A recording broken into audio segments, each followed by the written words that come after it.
Lamont played his butts off today. We tried to stop them, but they had some good runs going on, and we couldn't hit a shot. So just back to the drawing board, and I'm ready for our next game. Okay. Coach, make a comment about the game. Well, it was a defensive struggle in the first half. There's no question about that.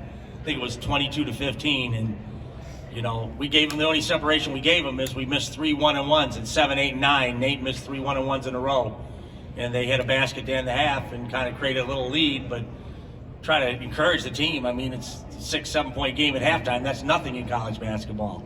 But we let them come out and get a run on us early in the second half. I think they built a 15-point lead. We fought, cut it back to 8, but they're a good defensive team. They played really good defense on us. We had a tough time manufacturing baskets. All our ball screens we got downhill, but they did a good job blocking shots, contesting all our shots at the rim. And, they do what good teams do. They try to stop the ball 2-on-2, and so they don't have to help off shooters, and they were extended on the shooters, and that was a very good defensive team. We're a good defensive team, so I recognize when we play against one. But you grow from winning, you grow from losing, and now, unfortunately, we have to grow up from a loss. We have Long Beach next week, and we'll be ready to play. Okay. Were you guys forced to maybe shoot from the outside more than you wanted to because of the length of USC's defense inside? Yeah, they're good inside. I mean, I didn't think we got a lot of clean, open looks from the outside. I thought Keith Dinwiddie had a couple really good looks for him. And you got to make shots in a game like this. I mean, they have to go in at some level. So I would take every shot Keith took. So there's nothing against Keith. But in a game like this, you have to make that shot when you get it. When you're behind or when you're in a close game, if you get an open look, you have to make open looks. I don't know if either team shot the ball particularly well from 3. What was it? We were 3 for 17, and they were 4 for 14, and the last one was Peterson's step back on the shot clock. So it was an inside battle, and those are hard to win sometimes. Both teams are really physical around the basket, and again, it's second chance opportunities. We gave up 15 offensive rebounds, and in a close game or a game that's low scoring, you can't give second chance opportunities, and we gave too many. Lamont, besides their physical ability and their length, what is the biggest problem or the biggest challenge you have against them defensively? They just were able to cover so many parts of the floor. Also, they had good communication. Their bigs are big-time shot blockers, so it was hard to get in the paint. And they were able to get out on shooters as well. So everything was kind of clogged up. But like I said, I feel like we still had some open opportunities that we just didn't get to go down this game. But like I said, back to the drawing board, back to the gym. USC started 1 for 9 on offense. Did it feel like they made any adjustments as the game went on to get their offense playing right? Say that one more time. Yeah, USC started out really slow on offense. Did it feel like they made any adjustments as the game went on to get going? One key adjustment that they did, they went inside more to closer in the game. Mobley, he kind of got going down low. So, it was hard to guard that. We had to worry about shooters as well. So he had one-on-one by himself down there, and he made some big plays for them. You mentioned the defensive struggle. Certainly came to affect your three-point shooting, but when the teams combined to miss 17 of their first 22 free throws, you chalk it up to this exhaustion and nothing to play back to that game? I don't know. You got to make free throws. Both teams, if we're going to win the way we want to win throughout the year, have to make free throws. We both know that.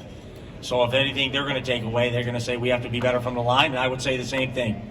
The only difference, I think the big difference in the first half is those 3 1-on-1s down the stretch. When Nate got fouled 7, 8, and 9, we missed all 3 1-on-1 opportunities. So even though it looks 0 for 3 on the foul line, it's really 6 opportunities lost. So both teams lost opportunity at the foul line today. Dutch, have you been able to figure this team out yet? You have a night like you did last night. You have a night shooting like you did tonight. Is this just the way you think it might be all season, where you're kind of up and down? Just different defensively. They were ducking under ball screens a lot where Georgetown went over, so just a different way they played our ball screens, which we're used to. People duck under us a lot on ball screens. So that gave us some issues with their size. They contested a lot of the stuff at the rim. We went inside to Nate, and he was good early. He was 2 for 2, but then he got fouled 3 straight plays and missed the free throws. I thought at the end we went inside again. just a little flex cut and dump it inside and had some success with that.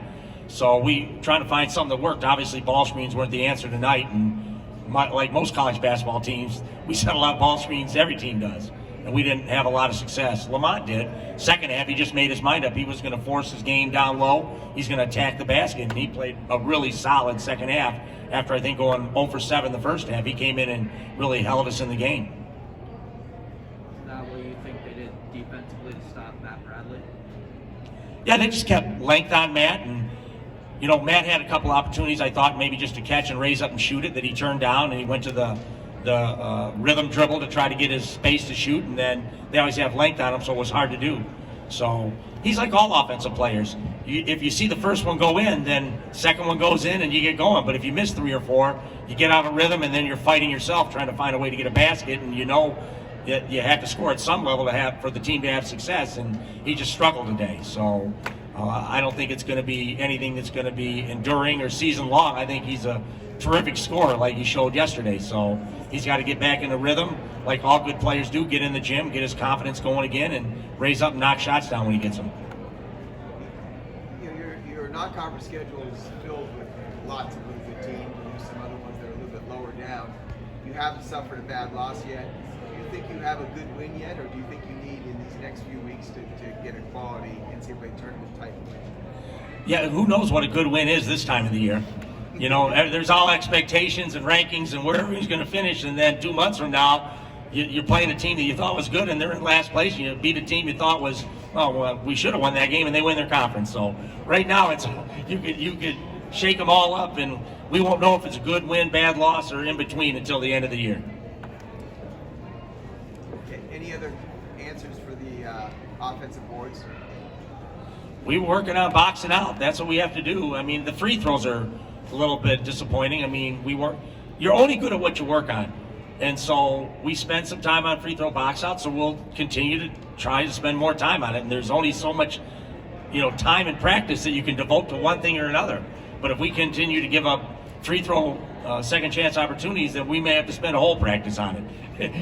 Whatever it takes to get better. So we'll figure out. We'll get better.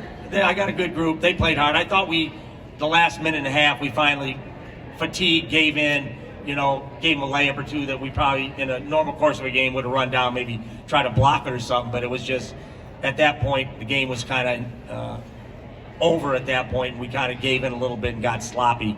But I thought we competed really hard. To be down 15 to a good team, cut it to 8, and then have a deflection on the press that, I had a bad vantage point. Obviously, the kids didn't think they fouled, but, we fought all the way then, and then they got that foul and got a couple free throws, and then they started building the lead again. Okay, thank you, Coach. Thanks, everybody.